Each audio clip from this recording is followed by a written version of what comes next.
వచ్చినప్పుడు, బాధలు వచ్చినప్పుడు, కష్టాలు వచ్చినప్పుడు, కడగండ్లు వచ్చినప్పుడు వాళ్ళు మారేటువంటి అవకాశం ఉంటుంది. అసలు బాధే లేదనుకో, బ్రతుకే అయోమయం అయిపోతుంది, దుర్భరం అయిపోతుంది. ఇప్పుడు ఎంతలే ఒక దోమ కొట్టిందనుకో, ఏం చేస్తావు? నువ్వు కుడతా ఉంది, ఏం చేస్తావు? ఆహా కుట్టు అంటావా? వెంటనే ఇట్లా అంటావు కదా. ఇది ఎందుకని? ఆ బాధ ఉండడం వల్లనే నువ్వు దాన్ని నివృత్తి చేయగలవు. బాధ లేకపోతే నివృత్తి చేయలేవు. మనం నడిచిపోతూ ఉన్నాం, ఎవడైనా వెనక నుంచి వచ్చి ఈ యొక్క చేతిని ఖండించేశాడు అనుకోండి, తెగి అట్లా పడింది అనుకోండి, బాధే అనేది కనుక లేకపోతే నీకు తెలియదు. మన దేహంలో అనేకమైనటువంటి జబ్బులు ఉంటుంటాయి. అవి బాధ రూపంలో వ్యక్తం కాకపోతే అసలు జబ్బు ఉందనే తెలియదు. వ్యాధి ఉందనేదే మనిషికి గనక అర్థం కాకపోతే వాడు చనిపోవచ్చు. కాబట్టి ఆ దుఃఖం ఏదైతే ఉందో అది నీకు మేలు చేస్తూ ఉంది. కానీ పరమేశ్వరుడు చెప్పేది ఏంటంటే మత్త ఏవహ భవంతి, నాయన అదంతా కూడా నా నుండే వస్తూ ఉంది. ఏది? సుఖమైన దుఃఖమైన కామన్. ఈ రెండింటిని నువ్వు సమానంగా చూసుకోవాలి. ఎందుకని? సుఖం ఎందుకు ఇస్తున్నాడో పరమేశ్వరుడికి తెలుసు, దుఃఖం ఎందుకు ఇస్తున్నాడో పరమేశ్వరుడికి తెలుసు. సుఖ దుఃఖాలు ఆయన నుండే వస్తున్నాయి. మత్తహ ఏవ భవంతి, వీటి రెండిట్లో ఆయన నుంచే వస్తున్నాయి గనక నువ్వు వాటిని సమానంగా చూసుకోవాలి. ఆ పదాల్ని జాగ్రత్తగా అర్థం చేసుకో. ఒకటి సుఖం, రెండవది దుఃఖం. ఈ రెండిట్లో కామన్ ఏంటి? ఖమ్ ఖమ్ మనోబుద్ధి రేవచ. ఖమ్ అంటే ఏంటి? రెండిట్లో సుఖం దుఃఖం కదా. కాబట్టి ఖమ్ ఆకాశం ఏ విధంగా ఉంది? సుఖం వచ్చినా దుఃఖం వచ్చినా దాంట్లో ఏ విధమైనటువంటి మార్పు మనకు కనపడడం లేదు. సుఖం అనేది అనుకూలం కదా. ఆకాశంలో వెన్నెల వస్తూ ఉంది, ఆకాశం ఏం పొంగిపోవడం లేదు. చల్లటి వర్షాలు పడుతూ ఉన్నాయి, ఆకాశం ఏం పొంగిపోవడం లేదు. అదే ఆకాశంలో విపరీతమైన గాలులు వస్తూ ఉన్నాయి, అదేం కుమిలిపోవడం లేదు. గాలులు వస్తున్నా, దుమ్ములేస్తూ ఉంది, అయినా కూడాను కుమిలిపోవడం లేదు సార్. మేఘాలు ఆవరిస్తూ ఉన్నాయి ఆకాశాన్ని, ఆకాశం దుఃఖానికి గురి కావడం లేదు. ఎందుకని? అది ఖమ్ గనక సూలో ఉంది, దూలో ఉంది. కాబట్టి సుఖం దుఃఖం ఖమ్ ఎప్పుడు కూడా రెండిట్లో ఏ విధంగా అయితే ఒకటేగా ఉందో. ఎందుకని? ఈ సుఖము పోయేదే, దుఃఖము పోయేదే. ఇవేమి శాశ్వతంగా నిలిచేటువంటివి కావు. ఇది నియతి. Even this will pass away is the నియతి. సుఖస్యానంతరం దుఃఖం, దుఃఖస్యానంతరం సుఖం, చక్రవతి పరివర్తేతే సుఖ దుఃఖే నిరంతరం. కాబట్టి సుఖస్య అనంతరం దుఃఖం, దుఃఖస్య అనంతరం సుఖం. సుఖం వస్తూ ఉంటుంది, పోతూ ఉంటుంది, దుఃఖం వస్తూ ఉంటుంది, పోతూ ఉంటుంది. సుఖ దుఃఖాలు అనేటువంటివి కార్యరూపంలో మనకు తెలుస్తున్నాయి. ఇవి కార్యరూపంలో తెలుస్తూ ఉన్నాయి కనుక వీటి వెనక కారణం ఉంది. కారణం ఉండి జరిగేటప్పుడు కార్యాల్లో మనం తోట్రుపాటు పడాల్సినటువంటి అవసరం లేదు. ఎందుకని? అవి నా దగ్గర నుంచే వస్తున్నాయి నీకు. క్లియర్? సుఖమైన దుఃఖమైన నా దగ్గర నుంచే. కాబట్టి ఇక్కడ ఎవరో అతను నన్ను కష్టపెట్టాడు, నేను కష్టపెట్టింది, నాకు దుఃఖంగా ఉంది, నా దుఃఖానికి మా అత్తే కారణం, ఇవన్నీ నాన్సెన్స్. ఎందుకో తెలుసా? ఇంకా దీనికి లోతుకు పోతే మా అత్త నన్ను కష్టపెట్టింది అంటుంటే అవును నిజమే. ఎందుకు కష్టపెట్టాలి నన్ను? పూర్వజన్మలో నువ్వు కోడల్ని కష్టపెట్టావు గనక. ఎవరి దగ్గర లేవు ఆన్సర్సు. కాబట్టి అది ఉండడం వల్లనే ఇది ఇట్లా అయింది. అర్థం చేసుకుంటే ఏమీ లేదు, నథింగ్. ఇవన్నీ పొయ్యేటివే అనేది మనకు అర్థం. కాబట్టి అర్జున మత్తహ ఏవ భవంతి, ఇవన్నీ నా నుండే కలుగుతూ ఉన్నాయి నాయన. తర్వాత నెక్స్ట్ ఇంకొక జంట. సుఖ దుఃఖం అయిపోయిన తర్వాత భవో భావ. భవ అంటే ఉద్భవ పుట్టుక, అభావ తద్విపర్యయ అంటే చనిపోవడం, వినాశం. కాబట్టి భవో భావ, భవ అభావ. కాబట్టి భవ అంటే ఉద్భవ పుట్టుక, అభావ తద్విపర్యయ అంటే పుట్టుక గనక దానికి విపరీతమైనటువంటిది మరణం. కాబట్టి పుట్టడం విభూతే. ఎందుకని? మన యొక్క కర్మల్ని కడిగేసుకోవడానికి, ప్రారంధాన్ని అనుభవించడానికి జన్మ వచ్చింది కనుక వినియోగించుకుంటే పుట్టుక ఏదైతే ఉందో అది భగవంతుని యొక్క విభూతే. చావడం అది కూడా విభూతే. ఇక్కడ అయిపోయింది కనుక మన పని, ఇక్కడ ఉండి కూడా వేస్ట్ అయ్యి కనుక చనిపోయి ఇంకొక జన్మకి పోతూ ఉండడము. కాబట్టి పుట్టినోళ్ళంతా ఈ ప్రపంచంలో ఉంటే అసలు కదలలేం, మూగాలేం. అర్థమవుతుంది. కాబట్టి ఎవరెవరు ఎందుకు పుడుతున్నారో దాని వెనక నీతి ఉంది, ఎవరెవరు ఎందుకు చనిపోతున్నారో దాని వెనక నీతి ఉంది. కాబట్టి ఇవి భవోభావ, భవ అభావ, ఉద్భవ తద్విపర్యేహ. కాబట్టి సృష్టి, లయం, నశింపు కూడా. అదే నేను ఇప్పుడు భవ పుట్టుక. ఇప్పుడు ఒక కవి ఉన్నాడు, ఆ కవి ఒక కథను రాస్తాడు, అంటే సృష్టించాడే కదా, అది సృష్టి. భవ. ఒక పాట రాస్తాడు, భవ పుట్టుక. నువ్వు పాట విని చాలా సంతోషపడతావు, కానీ ఆ పాట రాశాడే, నువ్వెందుకు రాయలేదు, వాడే ఎందుకు రాస్తున్నాడు? వాడికి ఆ యొక్క వైభవం వాళ్ళలో ఉంది. ఆ వైభవం ఏమంటారు దాన్ని? విభూతి. మరి విభూతి ఎక్కడి నుంచి వస్తుంది? భూతి నుంచి కదా. మత్తః ఏవ భవంతి అర్జున. కాబట్టి వాడు పాట రాస్తాడు, పాట రాస్తే కూడా ఏం ఉపయోగం నాయన? పాడినా నీ పాటలే, మాట్లాడినా నీ మాటలే అని పాడాడు అనుకోండి, ఎవడన్నా రాసినోడు ఏడవాల్సి వస్తుంది. ఎందుకంటే బాణీ ఉండాలి. పాడినా నీ పాటలే, మాట్లాడినా నీ మాటలే, పాడినా నీ పాటలే, ఎన్ని జన్మల పుణ్యఫలమో ఎదనిండా నీ తల్లపులే. బ్యూటిఫుల్. ఎందుకని ఆ బాణి కట్టడం, ఆ పాట రాయడం తెలిసి ఉండాలి, రాసిన తర్వాత దానికి ఏ విధంగా బాణీ కట్టాలని తెలిసి ఉండాలి. ఇదంతా కూడాను ఏంటివి? విభూతులు సార్. ఆ ప్రత్యేకమైన విభూతి కనపడతా ఉంది చూచారా? దీనిని అందరూ కట్టలేరు. ఈ బాణి అతడు కడతా ఉన్నాడు అంటే అతడిలో ఒక వైభవం కనపడతా ఉంది. ఆ వైభవమే విభూతి. ఆ విభూతి ఎక్కడి నుంచి వచ్చింది? మత్తః ఏవ భవంతి. ఎందుకని? ఆర్డర్ సార్ అది. దాని వెనక ధర్మాలు, చట్టాలు ఉన్నాయి. సరేనా? దాని వెనక చట్టాలు ఉన్నాయి కదా. ఆ విధంగా బాణీ కట్టాలంటే స్వరాలు తెలిసి ఉండాలి కదా. ఆ స్వరం ఏంటి? అది చట్టం, అది నియతి. అది ఎవరి దగ్గర ఉంది? పరమేశ్వరుడి దగ్గర. ఎవరైనా వీణ వాయించవచ్చు, కానీ వీణాపాణి అనగానే దేవి సరస్వతి కదా, ఆమె దగ్గర ఉంది. ఇప్పుడు ఎవరికి వచ్చినా ఆమె దగ్గర నుంచే రావాలి. ఫ్లూట్ ఎంతమంది అయినా వాయించవచ్చు, కానీ మురళీగానము అనేటప్పటికీ అంతే.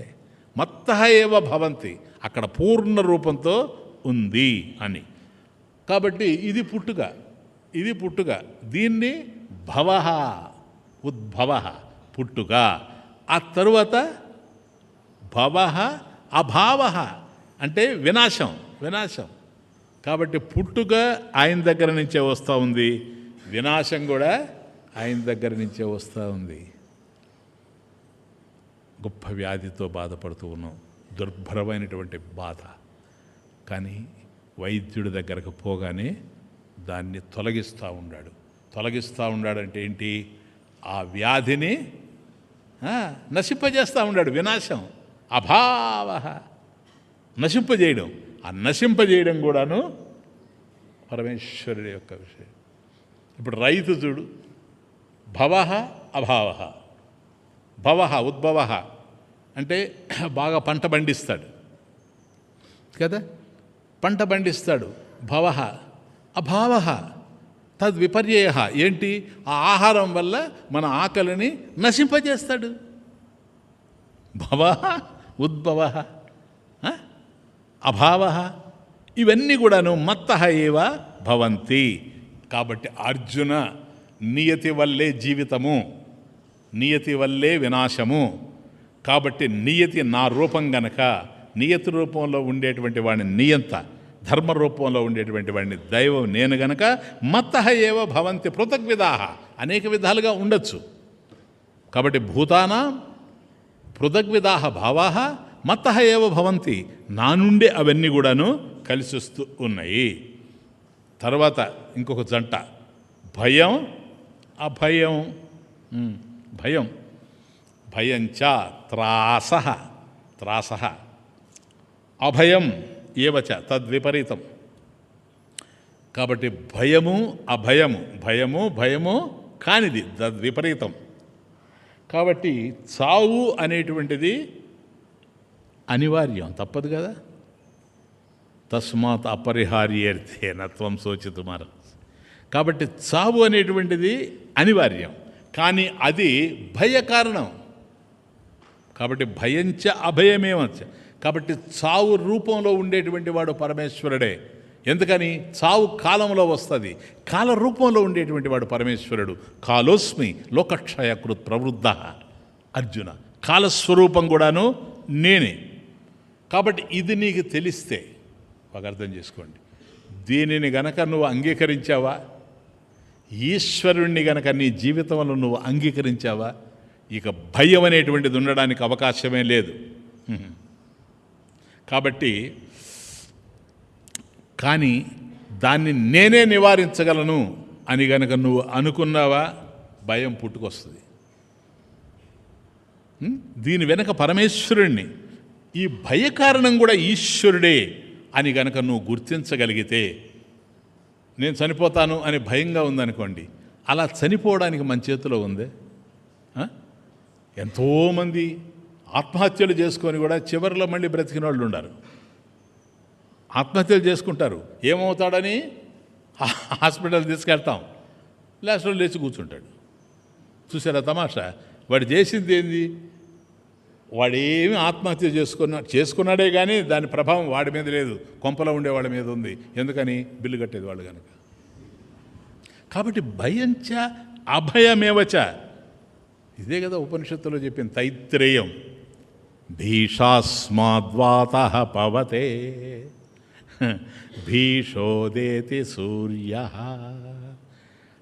భీషాస్మాదగ్నిశ్చేంద్రశ్చ మృత్యుర్దావతి పంచమ.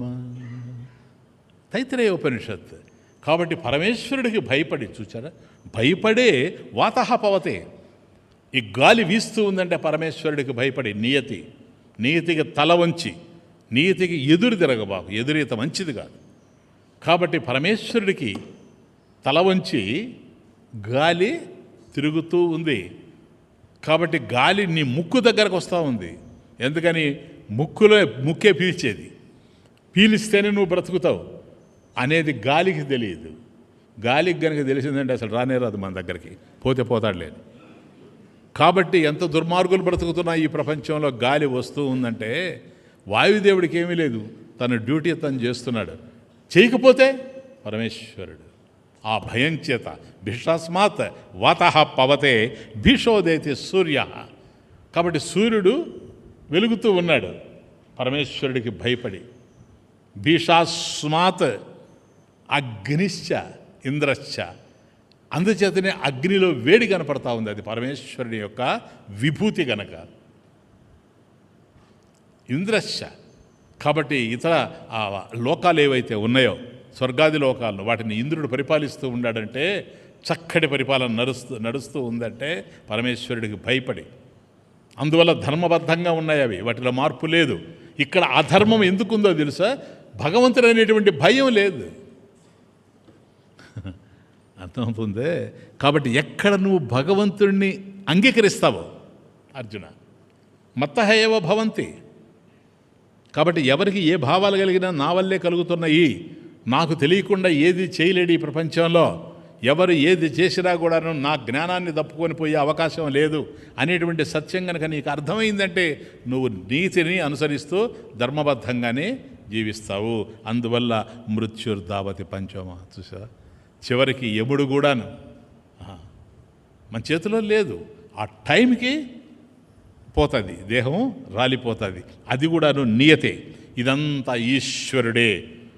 కాబట్టి అర్జున, ఇది నాకన్నా అన్యం కాదు అని తెలిసిందే. అది దేనికి కారణం? అభయ కారణం. భయానికి అభయానికి రెంటికి అదే. కాబట్టి భయము అనే దాన్ని చూచి నువ్వు భయపడాల్సినటువంటి అవసరం లేదు. భయాన్ని చూచి నువ్వు భయపడాల్సిన అవసరం లేదు. ఎందుకని? భయం పరమేశ్వరుడే గనక, పరమేశ్వరుడు మంగళస్వరూపుడు గనక భయకార్యాలన్నీ మంగళకార్యాలే. భయకార్యాలన్నీ మంగళకార్యాలే. నిన్ను తీర్చిదిద్దేటువంటివి అవి, నిన్ను చక్కపరిచేటువంటివి ఇవి. శ్రీరామరక్ష. పూర్వపు రోజుల్లో మాస్టర్లను చూసి విద్యార్థులు భయపడేవాళ్ళ. అందుకని పూర్వపు రోజుల్లోని ప్రత్యేకంగా ఒక మాట వాడాను. ఏమి? అక్కడ వస్తూ ఉన్నాడు మాస్టర్ అంటే ఏమో, నా అనుభవం మీకు చెప్తా, ఈ సందులో పడిపోయేవాళ్ళం. ఆయన చూస్తాడేమోనని. చూసారా? మనం బజార్కి వెళ్ళి, నాయన బజార్కి వెళ్ళి ఇదిగో పలానా సోపు తీసుకొని రారా అని అంటే సోపు కొనుక్కొని పోతున్నాం. ఒకవేళ ఆయన అడిగాడు అనుకోండి, మా నాన్నగారు సోపు తెమ్మన్నారండి, అందుకని ఇదిగో నేను పోతున్నాను తీసుకొని అని చెప్పచ్చు కదా. నష్టమేముంది అక్కడ? లే. భయం. మాస్టర్ని చూస్తే భయం. ఆ భయమే మాస్టర్ చెప్పినట్టుగా వినాలి, ఆయన చెప్పినట్టుగా మనం ఆచరించాలి, ఆయన మార్గంలో మనం నడవాలి. అలా నడిచినటువంటి వాళ్ళంతా కూడా పూర్వం మహానుభావులు అయిపోయారు. కారణం ఏంటో తెలుసా? పెద్దల మాటే శ్రీరామరక్ష, ఏష పంధ, అంతే, ఇంకే లేదు. అట్లాగే పెద్దలు ఏం చెప్తే అది వినేవాళ్ళు. చిన్నతనంలో ఓ తల్లిదండ్రులే కాదు, గురువులే కాదు, ఆ వీధిలో ఉండేవాళ్ళంతా. ఇప్పుడు కుర్రాడు పోతాడు, మరి ఇట్రారా ఉప్పు తీసుకురాపో, వాడికి వాళ్ళకి సంబంధమే లేదు. వాడు ఎవరో కావచ్చు, కానీ అందరూ చెప్తారు. వాడు సరిగా నడవకపోతే, అయ్ సరిగా నడు, సరిగా కూర్చో, వాడి మీద అందరికీ ఉంది రైట్. చూసారా? చిన్నతనంలో ఆ భయాలు ఉన్నాయి. పెద్దలంటే భయాలు ఉన్నాయి కదా, అవి జీవితాన్ని తీర్చిదిద్దుకుంటూ వచ్చాయి. ఆఫీసర్ను చూస్తే భయపడేవాడు. ఇప్పుడు ఎవడైనా ఆఫీసర్ను చూస్తే భయపడేవాడు ఉండాడా? ఎక్కడన్నా ఉంటే చెప్పండి, నేను చూడాలనుకుంటాను. ఉండడు. ఎందుకో తెలుసా? ఆయనకు అందేది ఈయన నుంచే కదా. ఇక్కడ దమం, అక్కడ శమం కాదు. అందుకని అనలేదు. ఎక్కడైతే పరమేశ్వరుడు ఎగిరిపోతూ ఉన్నాడో అక్కడ ఇవన్నీ జరిగేటువంటి అవకాశాలు ఉన్నాయి. కాబట్టి ఈ భయం కూడా చూచారా, సరైనటువంటి రీతిలో ఉంటే అది కూడా విభూతే. అభయం ఎట్లాగైతే నీకు విభూతే, భయం కూడా విభూతే గనక అర్జున మత్తః ఏవ భవంతి. ఇవి కూడాను నా నుండే కలుగుతున్నాయి నాయన. ఇంకా నెక్స్ట్ ఇక్కడ 13 అయినాయి. ఒక్క జంట ఉంది మిగిలి, యశోయశ చెప్తాను. ఇప్పుడు 14వది అహింస. అహింస చూడండి, అంటే అపీడా ప్రాణినాం. ప్రాణుల్ని అపీడ. పీడ అంటే బాధ, బాధించడం, పీడించడం. అట్లా వచ్చింది నాయన. పీడిత వర్గాలు, తాడిత వర్గాలు. ఎవడైతే బాధపడతాడో వాడు పీడిత వర్గం, ఎవడైతే కొడతా ఉంటారో దెబ్బలు తింటాడో వాడు తాడిత. ఇప్పుడు ఇవి మనం మాట్లాడాం, వేడేవాడు మాట్లాడేది. ఆ మాట్లాడే వాళ్ళని మీరు పోయి అడగండి, పీడిత అంటే ఏంటంటే పీడిత అంటే పీడిత అర్థమవుతుంది. అది ఓట్ల రాజకీయం. కాబట్టి ఈ పీడిత తాడిత వర్గాలు ఎక్కడ ఉంటుందంటే, హింస ఎక్కడైతే అక్కడ ఉంటుంది. అపీడా ప్రాణినాం అపీడా అంటే ప్రాణులకు పీడ కలిగించకుండా ఉండడం, అంటే బాధ కలిగించకుండా ఉండడము. ఇది అహింస. కాబట్టి హింసాం న కుర్యాత్, శాస్త్రం అది చెప్పింది. హింసాం న కుర్యాత్. చూడు, ధర్మం, నియతి. హింసాం న కుర్యాత్. హింసను ఎట్టి పరిస్థితుల్లో నువ్వు చేయొద్దు. ఎందుకని? అహింస పరమో ధర్మ. అహింస పరమో ధర్మ. అహింస అనేటువంటిది ఉత్కృష్టమైనటువంటి ధర్మం. అహింస రూపంలో ఉండేటువంటి వాడు పరమేశ్వరుడు. సార్ ఏం లేదు నాయన, నజ్జుడు, ఇది నాకు ఇష్టము, ఇది నాకు సంబంధించింది, ఇది నా వ్యక్తిగతమైన అభిప్రాయము, ఇలా మాట్లాడతాడు. చూచారా, ఇక్కడ భగవంతుడు లేడు. నువ్వు ఏదైతే చెబుతావో అది విశ్వవ్యాప్తంగా ఉండాలి, యూనివర్సల్గా ఉండాలి. అప్పుడే అది ధర్మం అవుతుంది. ఇప్పుడు నువ్వు గాయపడ్డావు, నీకు ఇష్టమా? మరి నేనంతే కదా, ట్రంప్ అయినా అంతే కదా. పోయి చెంప మీద కొడితే ఒకవేళ డిజర్వింగ్ అయినా కాదు నాయన, ఒప్పుకుంటారు ఎవరన్నా. నువ్వు కొట్టడానికి అవకాశం లేదు. ఎందుకని? అది విశ్వవ్యాప్తమైనటువంటి ధర్మం, అహింస అనేటువంటిది అట్లా వస్తూ ఉంది. నువ్వు గాయపడ్డావు, నీకెట్లా ఇష్టం లేదో ఇతరులు గాయపడ్డం వాళ్ళకి ఇష్టం లేదు. చూసారా, ఇది ఎక్కడికన్నా వెళ్ళు ప్రపంచంలో అంతా ఇదే ధర్మం. కాబట్టి ఇది విశ్వవ్యాప్తం. అది పాయింట్ ఏంటంటే ఇది విశ్వవ్యాప్తం. అంటే ఏంటి? మనిషి సృష్టించింది మాత్రం కాదు. Clear now Arjuna? మత్తః ఏవ భవంతే. ఇది ఎప్పుడైతే మనిషి సృష్టించింది కాదో నా వల్లే సృష్టింపబడింది. మత్తః ఏవ భవంతి, నా వల్లనే కలుగుతూ ఉంది. కాబట్టి ధర్మం అనేటువంటిది విశ్వవ్యాప్తం. ఎందుకని? ఇక్కడ మనం ఎట్లాగైతే భావిస్తున్నామో ఎక్కడికి పోయినా విశ్వంలో, ప్రపంచంలో అదే తెలుస్తూ ఉంది గనక. ప్లీజ్ నెక్స్ట్ నంబర్ 15, సమత. సమత అంటే సమచిత్తత. సమత, సమచిత్తత అంటే సమచిత్తం కలిగి ఉండడం. ఈక్వల్ విషన్, ఈక్వల్ విషన్, సమచిత్తం కలిగి ఉండడం అంటే మన 9వ అధ్యాయంలో చూడలే ఏంటి? ఎగ్జాక్ట్లీ, సమోహం సర్వభూతేషు నమే ద్వేష్యోస్తి న ప్రియ అర్జున. నమే ద్వేష్యోస్తి న ప్రియ.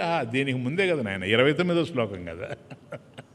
కాబట్టి నేను ద్వేషించేవాడు లేడు, నాకు ఇష్టమైనటువంటి వాడు కూడా లేదు. ఎందుకని? నేను